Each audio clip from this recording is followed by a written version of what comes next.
Hello guys, so welcome to the next part in which now we will be starting our modeling, and we have a blank sheet in front of us, and what we are seeing are four arrows, and I want to explain on what we are really seeing on this blank canvas. These right here are our elevation marks. So we are having the north, south, and the east and west.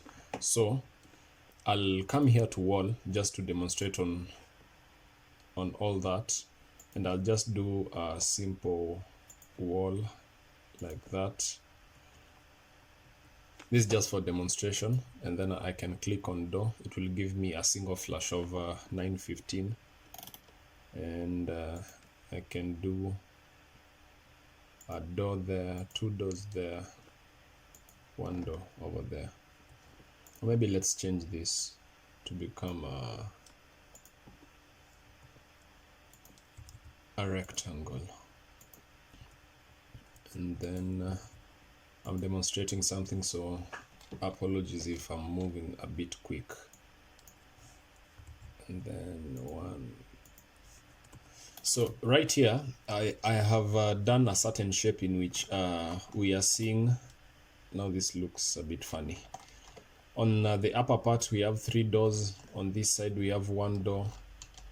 On this other side we have two doors. This other side there's no door. So I want to show you on how this elevation markers work.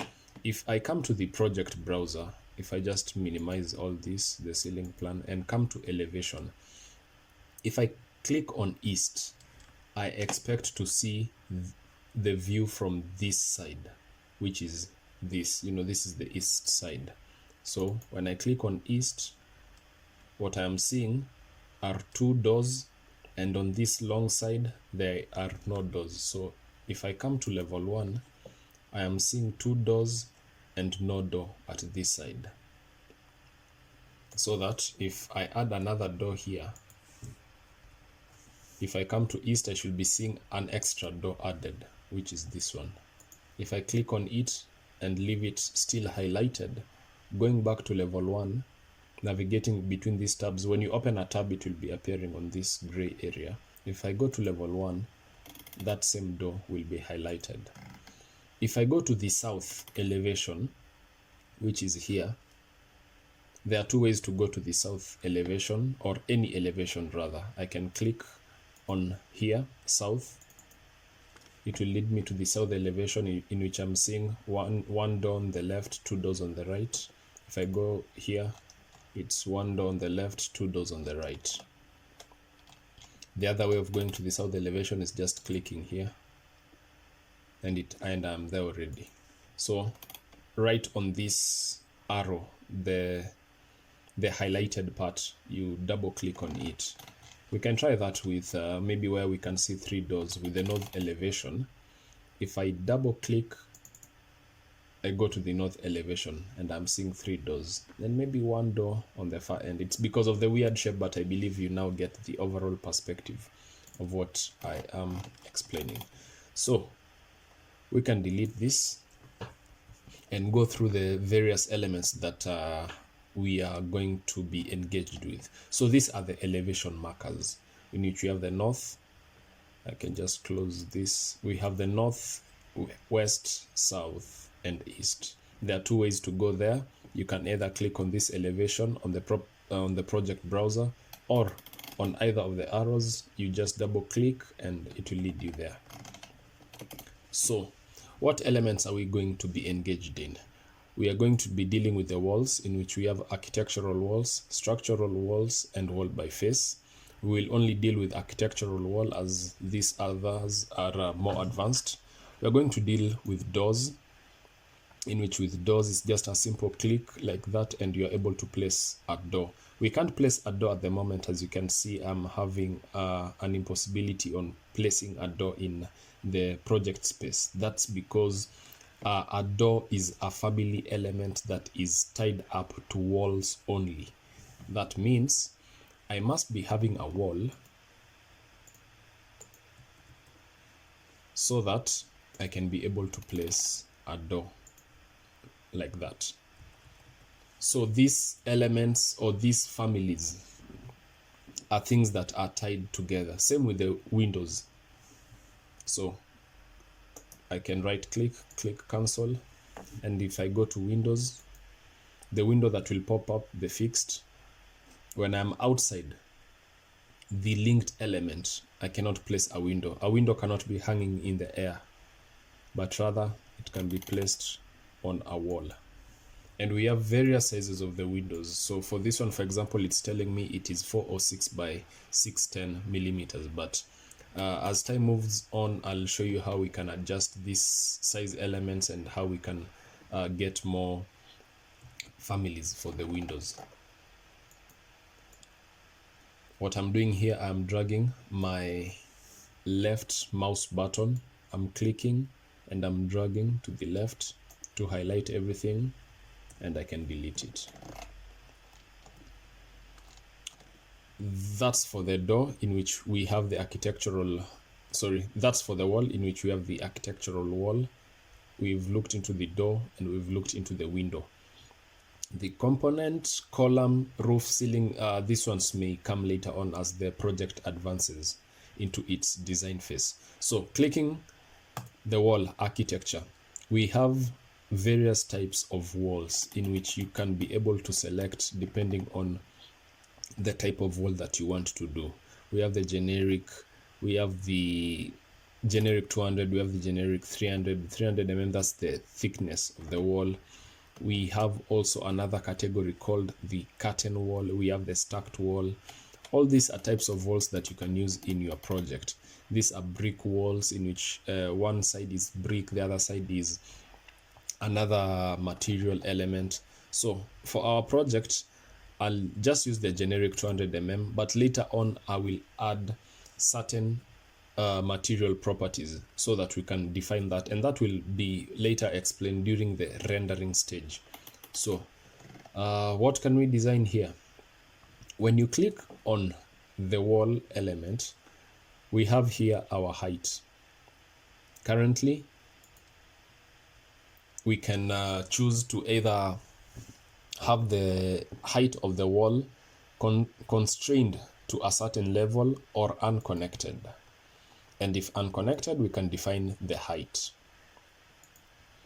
Equally, we can choose on the behavior of the wall, whether we want it to go as a certain chain in which it doesn't break, or it goes as an individual wall.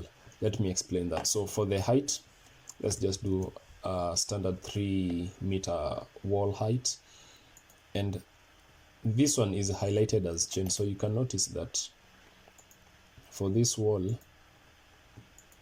it does not break.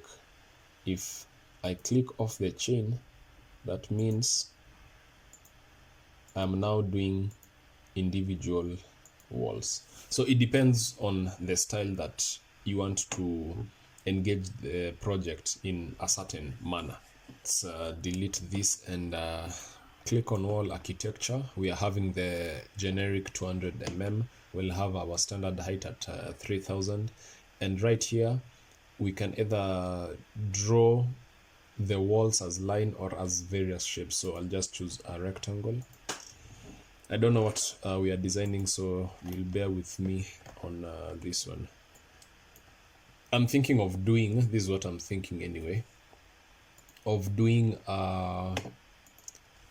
you know, more of a resort type project, a staycation area or something. So what I'm doing, I'm just placing the wall shapes. You can click on wall. Maybe this time we can do it as a line in which you can join these two spaces like that. So this is what we have.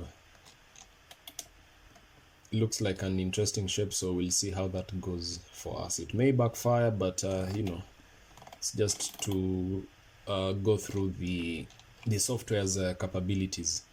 Now, having done this, where do we go next? Right here on this house icon, we can click on it so that we can see our project in 3D. And how to go around it is that I'm clicking on the shift button and the center mouse button, the rotate button. So I'm clicking both in, and I'm just dragging around to see those walls. It really isn't much, it's just to see what has been generated so far.